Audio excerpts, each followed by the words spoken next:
Today, we are going to study a light on the path. In this book, we are going to study about the aphorisms in the part 1, 6 aphorisms related to kill out. Those are kill out ambition, kill out desire of life, kill out desire of comfort, kill out all sense of separateness, kill out a desire for sensation, kill out hunger for growth, and other 6 aphorisms related to desire only that which is within you, desire only that which is beyond you, desire only that which is unattainable, desire power ardently, desire peace fervently, desire possessions above all, and seeking three aphorisms. Seek out the way, seek the way by retreating within, seek the way by advancing boldly without. Before going to these aphorisms, let us go through the introduction given by Brother C.W. Leadbeater. Why this, how, and how, and what is the source of this book which is there in our hand, that has been given by C.W. Leadbeater as introduction. Let us go through the introduction today. On the title page of the first edition in this book, published in 1885, it is described as a treatise written for the personal use of those who are ignorant of the Eastern wisdom and whose desire to enter within its influence. But the book itself begins with the statement that these rules are written for all disciples. The later description is surely the more accurate one, as the history of the book will show.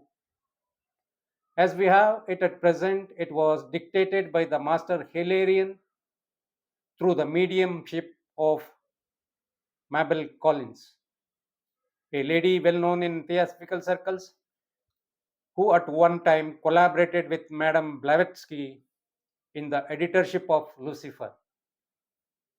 The master Hilarion received it from his own teacher, the great one who among theosophical students is sometimes called the Venetian. But even he is the author only of part of it. It has passed through 3 phases. Let us set them down in order. It is but a small book, even now. But the first forum in which we see it is smaller yet. It is a palm leaf manuscript, old beyond computation, so old that even before the time of Christ, men had already forgotten its date and the name of its writer, and regarded its origin as lost in the mists of prehistoric antiquity. It consists of 10 leaves. On each leaf are written 3 lines only. For in a palm leaf manuscript, the lines run along the page and not across it as with us. Each line is complete in itself, a short aphorism. In order that these 30 lines may be clearly distinguishable, they are printed in this edition in black type.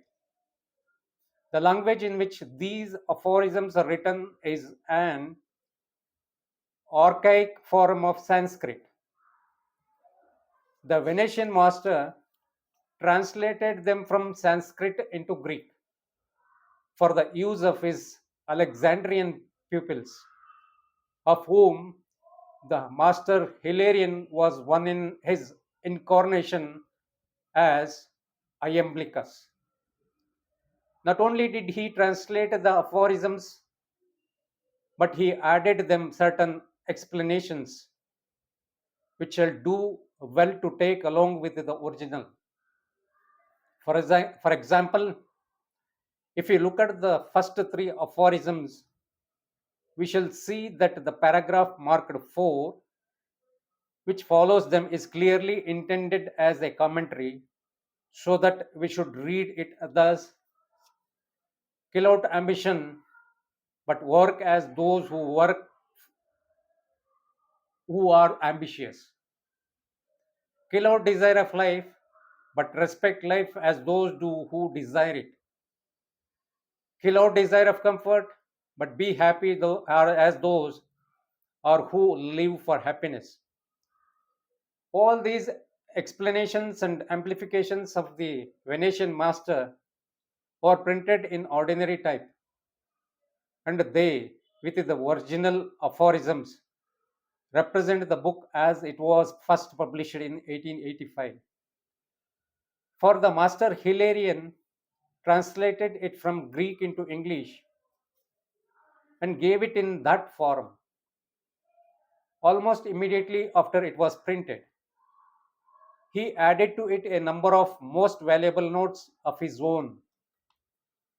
For that first edition, these notes were printed on separate pages, the backs of which were gummed so that they might be attached at the beginning and the end of the little book which had just passed through the press. Those notes are given here in their appropriate places, and each is headed with the word note. The beautiful little essay on karma is also from the hand of the Venetian master and was included in the first edition of the book. The Light and the Path was the first of three treatises which occupy a unique position in our theosophical literature. Directions from those who have trodden the path to those who desire to tread it. I hear Leadbeater says, I remember that the late T. Subbarao once told us that its precepts had several layers of meaning. I'll repeat once again. Here, C.W. Leadbeater says, I remember that the late T. Subbarao once told us that its precepts had several layers of meaning, that they could be taken over and over again as directions for different stages. First, for the aspirants, those who are treading the probationary path. Then they begin all over again at a higher level for him who has entered upon the path proper through the portal of the first of the great initiations. And yet again, when adeptship has been attained, it is said that once more is some still higher sense. These same precepts may be taken as directions for one who presses onwards to still higher achievements. In this way, for the man who can understand it in the whole of its mystic meaning, this manual carries us farther than any other. Next in time came The Voice of Silence, written down for us by Madame Blavatsky herself, but consisting in reality of three addresses delivered by the greater teacher Arya Sangha, known to us now as the Master Jwalkul, and afterwards written out from memory by his pupil Alkoni. This book contains directions which carry us up to the level of Arhat. It is written in many ways from a point of view quite different from that of the Master Hilarion. Indeed, an examination of the similarities and the differences will be of great interest to the careful student. The third of these guidebooks to the path has only just been given to us by the same Alkoni who reported for us the sermons of Arya Sangha. In at the feet of the Master, he repeats for us the teachings given to him by the Master Kutumi. teachings which were intended to prepare him for the first of the great initiations. The third book, therefore, is more limited in its scope than the others, but has advantage of extraordinary clearness and simplicity. For the instructions which it contains were intended for the comprehension of a physical brain still very young. The archaic Sanskrit manuscript, which was the basis of Lighten the Path, was also translated into Egyptian, and many of the explanations of the Venetian master have more the ring of Egyptian than of Indian teaching.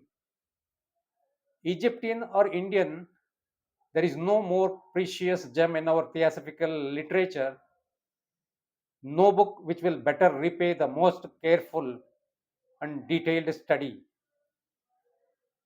But to quote from the forward to at the feet of the master, it is not enough to say that they are true and beautiful. A man who wishes to succeed must do exactly what is said. To look at food and say that it is good will not satisfy a starving man. He must put forth his hand and eat. So, to hear the master's words is not enough. You must do what he says, attending to every word, taking every hint. If a hint is not taken, if a word is missed, it is lost forever, for he does not speak twice. Definitely intended for the quickening of the evolution of those who are on the path. These books put forward ideals which men in the world are not usually prepared to accept. Only so far as a man lives the teaching, only so far as a man lives the teaching, will he be able really to understand it. If he does not practice it, it will remain a sealed book to him, and he will think of it as unpractical and useless. But any honest effort to live it will at once throw light upon it. Only in that way can this priceless pearl be appreciated. This is the introduction given by to this book, Light on the Path by C.W. Leadbeater.